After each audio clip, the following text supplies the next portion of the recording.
The moment my father-in-law climbed into my truck outside the hospital, he grabbed my forearm harder than I thought an 82-year-old man could manage. "Don't take me home," he whispered. "Drive to my lawyer's office, before they know I'm gone." For a second, I thought the stroke had confused him. Then I looked at his eyes, clear, steady, scared. I pulled out of the hospital lot without another word. "I'm Michael, 58, 30 years fixing furnaces and air conditioners around the county." My father-in-law's name was Harold. He was the only person in that family who ever treated me like more than the guy who married into money he didn't have. That drive would cost me my marriage. It would also hand me the truth. I married Linda 3 decades ago. Her brothers, Rick and Dennis, never let me forget what I did for a living. Rick ran a landscaping company and liked reminding people. Dennis sold real estate and turned every dinner into a pitch. Harold never did that. "Coffee's fresh" was usually his whole greeting when I visited the farm. Some men talked to fill silence. Harold only spoke when it mattered, and those porch mornings became the best part of my week. 12 days before that drive, Harold had a mild stroke feeding cattle. He was recovering fine. But the morning he was discharged, nobody in the family could be bothered to pick him up. Rick had a meeting, Dennis had golf, Linda had church. "Mike's retired enough," the group text said. "Nobody asked me, they just decided." I didn't argue, I drove. 20 minutes onto the highway, Harold locked the doors and pulled a small digital recorder from his shirt pocket. He pressed play. Rick's voice. "Split the south field into lots, we double the money." Dennis, laughing. "No point waiting. Dad probably won't see another Christmas." Harold clicked it off. "I was awake in that hospital bed," he said. "They never noticed." I didn't say anything. I didn't have anything to say. "I've waited 12 years for today," he added. And that sentence sat heavier in my chest than the recording had. His attorney, Susan Miller, wasn't surprised to see us.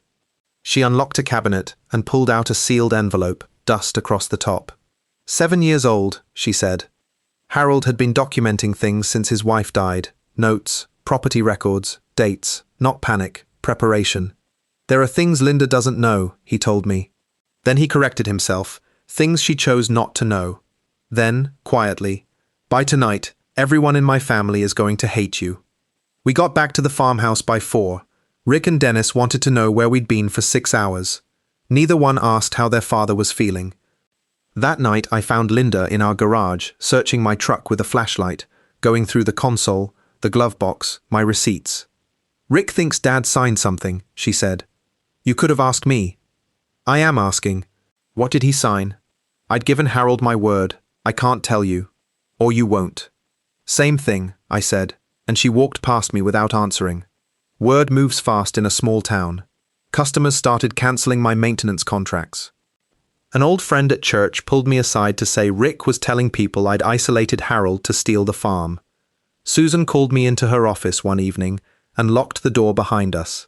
Inside a folder, draft contracts, land valuations, a letter of intent dated 3 months. Before Harold's stroke. They'd been planning to sell his farm before he ever got sick. "This started years ago," Susan said. "I left with nothing in my hands and everything in my head." Rick hired a private investigator. A grey SUV started showing up outside my house, outside job sites. My bank pulled my credit line over pending litigation I wasn't even part of. I packed a bag and checked into a motel. One night, sitting in my truck at midnight, I almost drove home and quit the whole thing. Then Harold called. "Can you come? I don't have much time tonight." On his back porch, under a sky full of stars, he finally told me about the $90,000 I'd loaned him 12 years earlier to save Rick's failing company. Money Rick never knew came from me. "My wife made me promise," Harold said, "never to let money tear this family apart. I kept hoping they'd remember who they used to be." He handed me a second sealed envelope. "Don't open this unless they leave you no choice." Harold died that December, quietly, before sunrise. 3 weeks later, Rick filed to overturn the trust, claiming Harold lacked the capacity to sign it, and that I'd manipulated him. The hearing filled the Fairfield County Courthouse. Rick's attorney called it simple: an isolated old man, a scheming son-in-law, a family robbed of their inheritance. Susan dismantled it piece by piece. Harold's neurologist confirmed his mind was sharp. 2 independent witnesses had watched him sign, with no family present, not even me.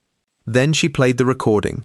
Then she called Rick's own former accountant, who testified under oath that Rick had already put a deposit in escrow with a developer, months before his father passed. The color drained out of Rick's face in real time. Then Susan handed me the envelope Harold had given me on that porch. I broke the seal and read his letter aloud to the courtroom. Rick, you measured this farm in dollars while I was still measuring my remaining days. Dennis, you missed moments you can never get back. And Michael, the only man who never asked me for anything, is the one I trusted with everything that mattered.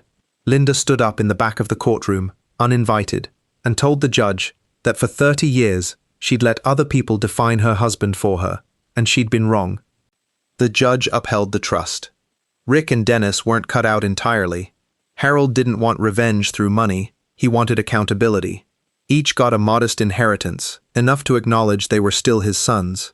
But the no contest clause meant they lost any say over the land the moment they challenged it in bad faith. Rick's company quietly lost 2 contracts afterward. Word travels in a small town, and people don't like doing business with someone they no longer trust. Dennis kept selling real estate, but local farmers stopped calling him back. I never celebrated any of it. I didn't have to. Small towns remember on their own. The farm itself went into the family trust, with me named successor trustee, not an owner, a caretaker. No one could sell it, split it, or borrow against it. Harold hadn't left me land. He'd left me a responsibility, and somehow that felt like the bigger gift. Linda and I separated for a while. There was no single blow-up, just 30 years of small cracks finally showing. She started going to counseling. So did I. It took most of a year of small, unremarkable choices, a phone call, a dinner, actually listening, before we started spending weekends together again. That fall, I did something Harold had always talked about but never got around to. I organized a harvest festival on the farm. A church group ran a bake sale, the fire department grilled burgers, kids took hay rides through the back field. Linda showed up alone, a little unsure where she stood, and by the end of the afternoon, we were laughing about the goats that kept escaping their pen. Just before sunset, a black SUV slowed on the county road. Rick sat there a moment, watching the kids near the pumpkin patch, the neighbors in their folding chairs. Then he drove off. Nobody waved, nobody even noticed until he was gone. A few weeks before Christmas, I drove out to Harold's grave and left an old pair of his work gloves against the headstone. Still showing up, I told him, and the wind didn't answer, but somehow that was enough. People assume this story is about revenge, about watching someone lose. It isn't really. Harold taught me that real justice doesn't take something away from a person so much as it reveals who they were all along. Rick and Dennis didn't lose that farm. They lost it the day they decided a will mattered more than the man who wrote it. If this reminded you of someone who showed up for you when it would have been easier not to, maybe tell them that today. And if you want more stories about family, quiet loyalty, and justice that actually gets earned, stick around. There's another one coming. This story is a work of fiction. Any resemblance to real people or events is coincidental.